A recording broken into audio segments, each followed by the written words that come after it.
Hi there, everybody. I'm Lee Carroll. And I'm Monica Muranyi. Welcome to another Healing Wednesday. Specifically, welcome to the subscribers. Before we go much further, I'm going to do what I always do. Do you think they're tired of this yet? Well, if they are, they can make a cup of tea, get a glass of wine, whatever it is in your time zone that works for you if you're tired of... But I think it's important, Lee. I'm going to talk yet again about internet and how sometimes it's good and sometimes it's bad. And you never know from one time to another. And the point is this, don't be frustrated.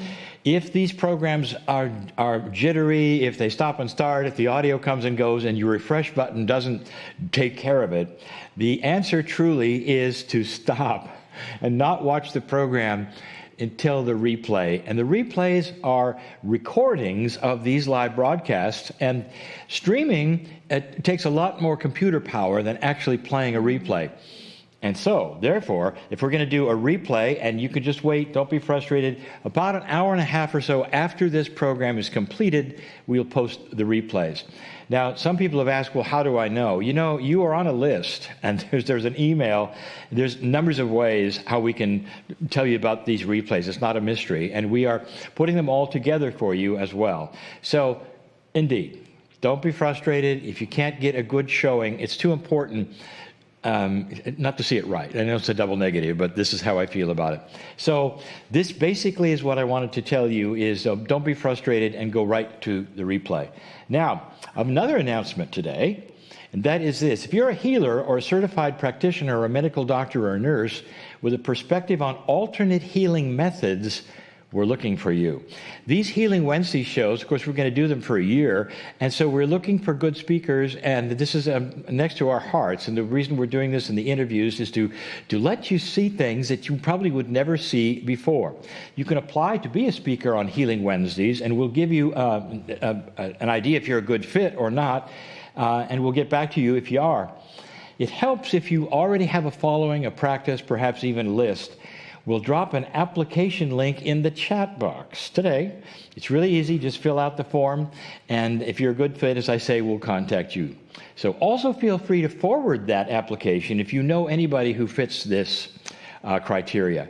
Truly, this is next to our hearts in order to present the kinds of healing that you may never have heard about before. This is what Monica and I want to do. Yeah. And so far we've been successful because people are writing in and said, I had no idea about this person or this modality or whatever. And that's part of what we're doing on this show. I think it's important for us to find out who is available to help us. Right. And if you don't know what you don't know, then how are you going to know? Where did you get that phrase? It's almost like I've been listening to Kryon. It's almost so.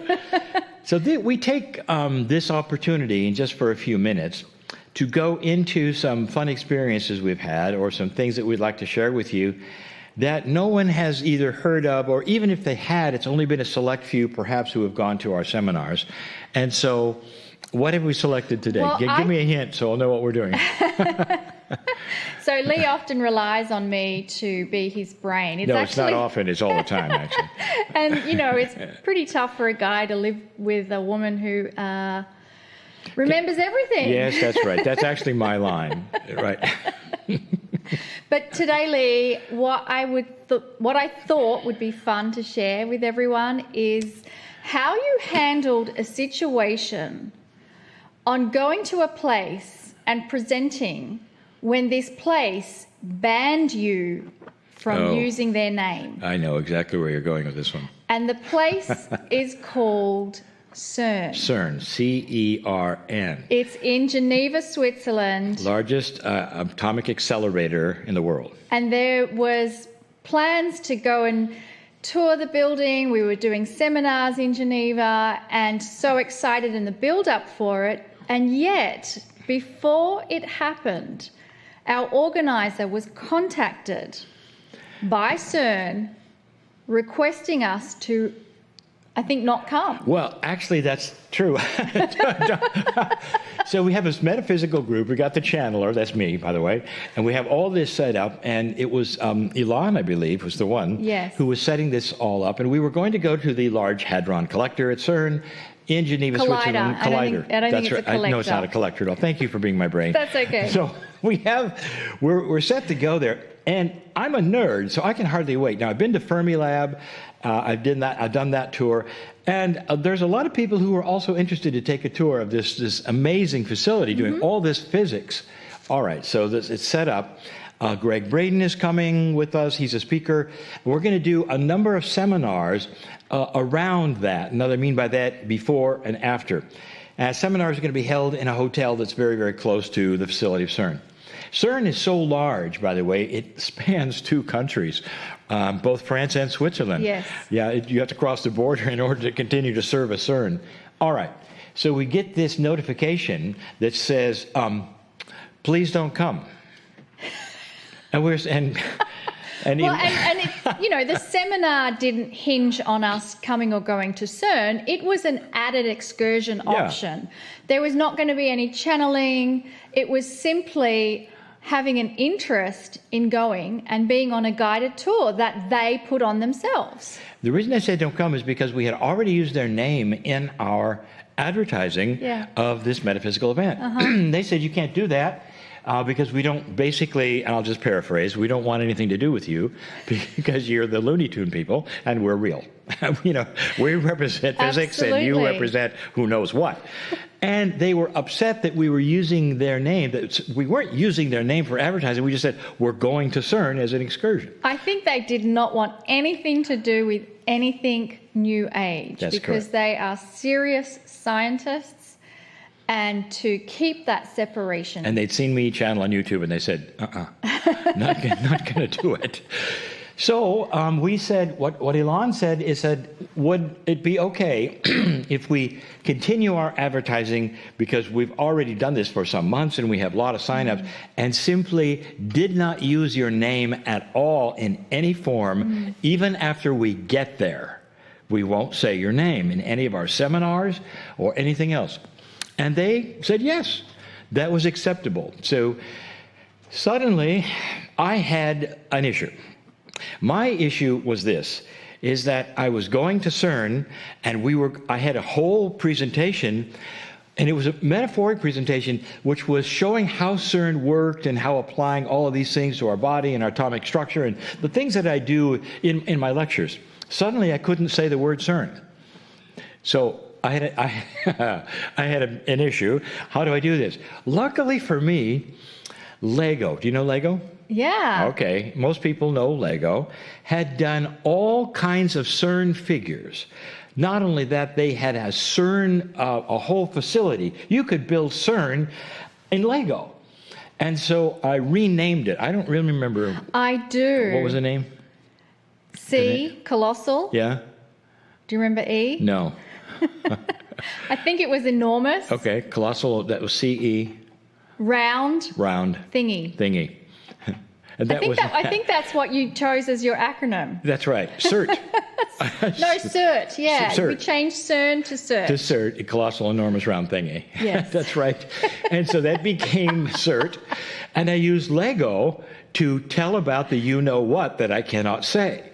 And that's how I presented the whole thing. I said, I'm not allowed to say what it is, so today it's going to be CERT, and here's a picture of it. And so we all just Lego, and the whole time it was saying, if you think you know what it is, well, wink, wink. We can't say it, but so we did the whole presentation was that. I love that. You were just bending the rules. Just bent through, but I never said their name. You never said their name. That's right. And the excursion still took place. And I think for me, what I remember the most, what impacted me, was we had the most beautiful tour guide that took us on the excursion, and he was so passionate about what he was showing us. He had the energy of, if anyone has ever met Bruce Lipton and heard him speak and talk, there's this enthusiasm and energy, and it's almost like this tour guide was a spiritual brother of Bruce Lipton. I know. And during our guide, the tour, we had Braden with us.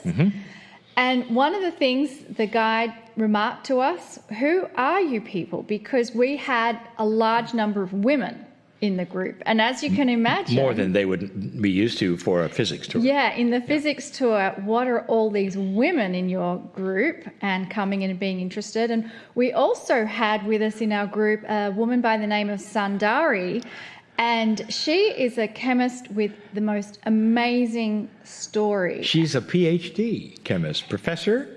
Yes, but she was awarded her PhD 48 years later. That's right. And her story is amazing. In fact, Lee has it as part of one of the free videos that he offers. So I do encourage you to look at Sundari's story. Let me tell you, she was there as well. And then you can finish it up. But when we were taking the tour, and by the way, as an engineer and as a nerd and all, I was just overwhelmed with the physics involved in the sub-zero temperatures and how everything worked, and we really ate it up. And Greg, Braden, and I, and Sundari, and the other gals, asking him all of these questions, and he was really taken aback because they were real questions, intelligent questions. Instead of most tourists were saying, what is the thingy here? And we were asking him, physics stuff and chemistry and all of this. And I think we overwhelmed him a bit, but he was so enamored with it. He even got more active. He did. He became more animated. Yeah. And the thing that touched me the most is when the tour was over and we were genuinely so appreciative of him and his time that we individually, one by one, hugged this man in gratitude and thanks. And before we could get to the last person's hug, he was weeping. I mean, that just affected me because when you start treating people like family and you have that reaction, it's an energy that gets created on the planet that is never destroyed. It's always there. And even me telling it and reliving that moment, it's an energy that's created that you never know who you're going to meet and what impact you're going to have. I think, too, as you look back on it, I will tell you what I found out later, is that none of the physicists or the workers or anybody at CERN cared at all that I was New Age or as a channeler, and especially this man. This all came from the fear of the public relations department at CERN, thinking that they were aligning in an inappropriate way for those who had funded it and all that. I understand all that. So it wasn't the physicists and it wasn't anybody we met at all who had any objections. Yeah, but what a beautiful soul. Yeah. It was a beautiful soul, and I think he liked Lego too. I never asked him. But so this is just one of many stories of the kinds that we have as we go around the world. We went from there. Did we do a Mont Blanc from there? Or did we... I forgot. Yes. Was that another one? Yeah, no, we went to Chamonix. To Chamonix. Did the choir in the seminar. And the choir. I think so. Yeah. Now you're testing my memory. Now I'm testing your memory. You're putting me on the spot. That's the first time that we ever started at one level and went up to below freezing to give a channel and come back down. That's another story. It is. We'll go into that. I think, too, what was so fun with the CERN, I had no idea. Maybe everyone else did. But they're responsible for the wide world web, the internet. That's right. I mean, if you didn't know that, how amazing. They had a collaboration of international scientists that needed to share data. Yeah. And there was no mechanism to create that. So they created it. And guess what? The entire planet right now, the fact that we're streaming to you right now is a result of that project. How amazing. There's a lot of amazing things there. And the reason I was so enamored, I mean, if you're into electronics at all or physics at all, when you use copper as an insulator, that means something to somebody. You're dealing with some very unusual energies and temperatures. Yes. Anyway, okay. What are we doing next? I think we should move into a channel from Kryon. I'm ready.